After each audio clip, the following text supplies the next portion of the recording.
ಆಚಿ chilli powder, ಸಖತ್ ಖಾರ ಬಣ್ಣ ಮತ್ತು ರುಚಿ ಆಚಿ ಚಿಲ್ಲಿ ಪೌಡರ್. ದ್ವೇಷ ಭಾಷಣದ ವಿಚಾರದಲ್ಲಿ ರಾಜ್ಯ ಸರ್ಕಾರ ಕಾನೂನನ್ನು ತಗೊಂಡು ಬರಕ್ ಹೋಗಿದೆ. ಈಗ ಮಸೂದೆ ಪಾಸ್ ಆಗಿದೆ. ಬಿಜೆಪಿಯ ತೀವ್ರ ವಿರೋಧದ ಮಧ್ಯೆಯೇ ಬಿಲ್ ಅನ್ನ ಪಾಸ್ ಮಾಡಿದ್ದಾರೆ. ದ್ವೇಷ ಅಪರಾಧ ಅನ್ನೋ ಪದ ಇಲ್ಲ. ಈ ಪದ ಎಲ್ಲಿಂದ ತಂದ್ರಿ ಅನ್ನುವಂಥದ್ದನ್ನ ಕೇಳ್ತಾ ಇದ್ದಾರೆ. ಅಪರಾಧ ಅಪರಾಧವೇ, ದ್ವೇಷ ಅಪರಾಧ ಅಂದ್ರೆ ಏನು? ಈ ಕಾಯ್ದೆ ಜಾರಿ ಆದರೆ ಜೈಲುಗಳಲ್ಲಿ ಕೈದಿಗಳ ಸಂಖ್ಯೆ ಜಾಸ್ತಿ ಆಗುತ್ತೆ. ಬಿಲ್ನ ಪ್ರತಿ ಹರಿದು ಬಿಜೆಪಿ ಸದಸ್ಯರು ಆಕ್ರೋಶವನ್ನ ವ್ಯಕ್ತಪಡಿಸಿದ್ದಾರೆ. ವಿಧಾನಸಭೆಯಲ್ಲಿ ದ್ವೇಷ ಭಾಷಣ ಮಸೂದೆ ಪಾಸ್ ಅನ್ನ ಮಾಡಿದೆ ಕಾಂಗ್ರೆಸ್ ಸರ್ಕಾರ. ಬಿಜೆಪಿಯ ತೀವ್ರ ವಿರೋಧದ ಮಧ್ಯೆಯೇ ಇದನ್ನ ಪಾಸ್ ಮಾಡಲಾಗಿದೆ. ಮತ್ತೆ ಮತ್ತೆ ಏನ್ ಚರ್ಚೆ ನಿಮ್ದು?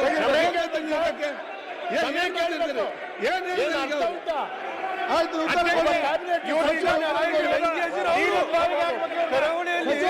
ಪರೇಶ್ ಮಿಶ್ರಾ ವಿಚಾರದಲ್ಲಿ ಅನಾಹುತವಾಗಿ ಬೆಂಕಿ ಹಚ್ಚಿಕೊಂಡವರು ಬಿಜೆಪಿ ಅವರು.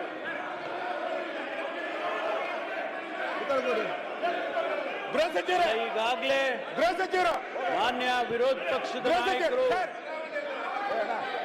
ಸಲಹೆಗಳನ್ನು ಕೊಟ್ಟಿದ್ದಾರೆ. ಅಧ್ಯಕ್ಷ, ಇವತ್ತು ಗೃಹ ಸಚಿವರೇ ಒಂದ್ ನಿಮಿಷ ದಯಮಾಡಿ ಮಾಡಿ ತಾವು ಈ ಬಿಲ್ಲನ್ನು ನಾವು ತಂದಿದ್ದೇವೆ, ಇದನ್ನ ಪಾಸ್ ಮಾಡಿ ಕೊಡಬೇಕು ಅಂತೇಳಿ ನಾನು ತಮ್ಮಲ್ಲಿ ವಿನಂತಿ ಮಾಡಿಕೊಳ್ತೇನೆ.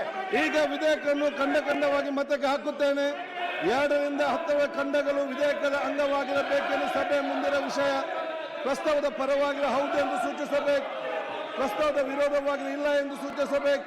ಪ್ರಸ್ತಾವ ಹೌದನ ಪರವಾಗಿದೆ ಎಂದು ಭಾವಿಸುತ್ತೇನೆ. ಪ್ರಸ್ತಾವ ಹೌದನ ಪರವಾಗಿದೆ. ಪ್ರಸ್ತಾವ ದೊರಕಿದೆ. 8 ರಿಂದ 10 ಖಂಡಗಳು ವಿಧೇಯಕದ ಅಂಗವಾದವು. 1ನೇ ಖಂಡ ಹೆಸರು ಮತ್ತು ಅವತರಣಿಕೆ ಸಭೆ ಮುಂದಿನ ವಿಷಯ. ಪ್ರಸ್ತಾವ ಪರವಾಗಿ ಹೌದು ಎಂದು ಸೂಚಿಸಬೇಕು, ಪ್ರಸ್ತಾವದ ವಿರೋಧವಾಗಿ ಇಲ್ಲ ಎಂದು ಸೂಚಿಸಬೇಕು.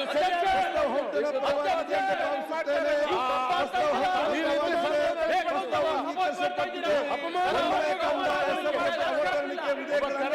ಮಾನ್ಯ ಸಚಿವರು, ಮಾನ್ಯ ಅಧ್ಯಕ್ಷರೇ, ಕರ್ನಾಟಕ ದ್ವೇಷ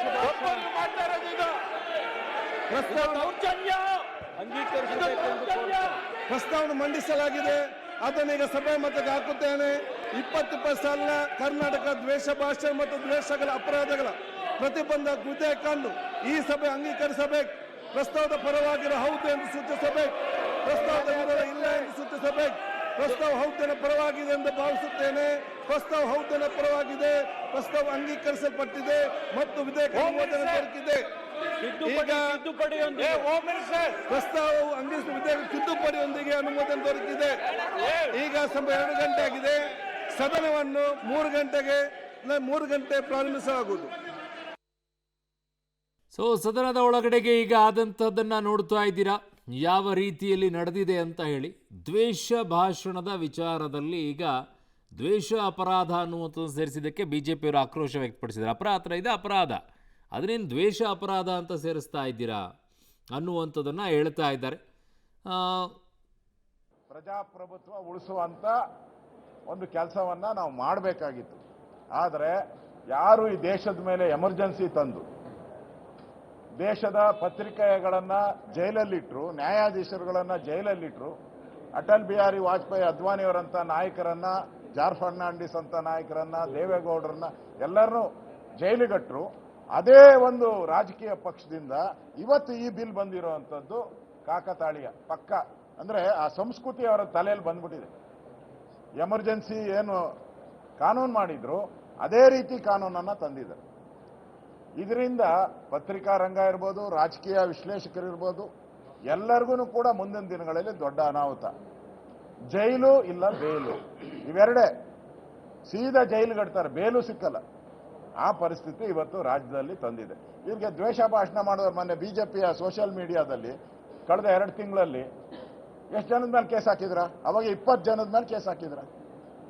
ಆಗಲೇ ಕೆಲವರು 5 ದಿನ 6 ದಿನ ಜೈಲಲ್ಲಿ ಬಂದಿದ್ದಾರೆ, ಕೆಲವರು 20 ದಿನ ಜೈಲಲ್ಲಿ ಬಂದಿದ್ದಾರೆ. ಈಗಾಗಲೇ ಇರೋ ಕಾನೂನಲ್ಲಿ ಏನು ಪರ್ಮನೆಂಟ್ ಆಗಿ 10 ವರ್ಷ ಜೈಲಲ್ಲಿ 8 ವರ್ಷ ಜೈಲಲ್ಲಿ ಇಡಬೇಕು ಅಂತ ತೀರ್ಮಾನ ಮಾಡಿದ್ದೀರಾ?